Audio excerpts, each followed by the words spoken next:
السلام عليكم ورحمة الله وبركاته. بعد استنفاذ كل المحاولات للإصلاح من الداخل، اضطررت لمغادرة بلادي العزيزة على فؤادي وفراق الأحبة والأصدقاء.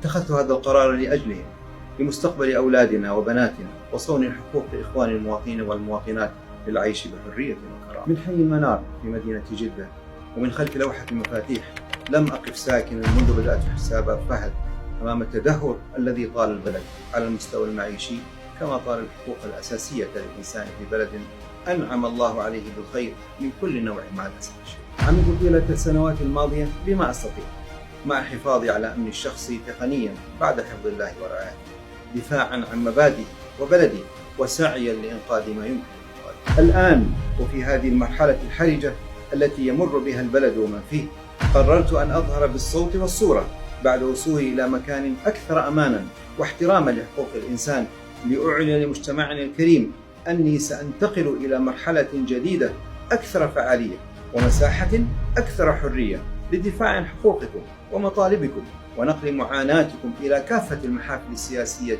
والإعلامية والحقوقية التي أستطيع الوصول إليها من خلال وجودي خارج وطني.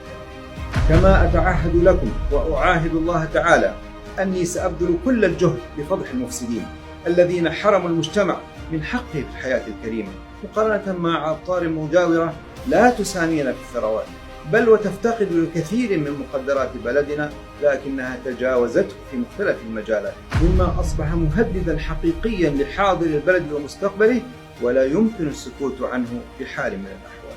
من منبر هذا أرسل رسالة لكل النشطاء والعقلاء في الداخل والخارج: شدوا عزائمكم وعززوا حضوركم بما يفيد الوطن، فبلادنا بحاجة ماسة لكل جهودكم الإصلاحية، خاصة في هذه المرحلة العصيبة، ولنتفق على التخلي عن حظوظ النفس والخلاف بيننا في سبيل الحق والوطن والمجتمع.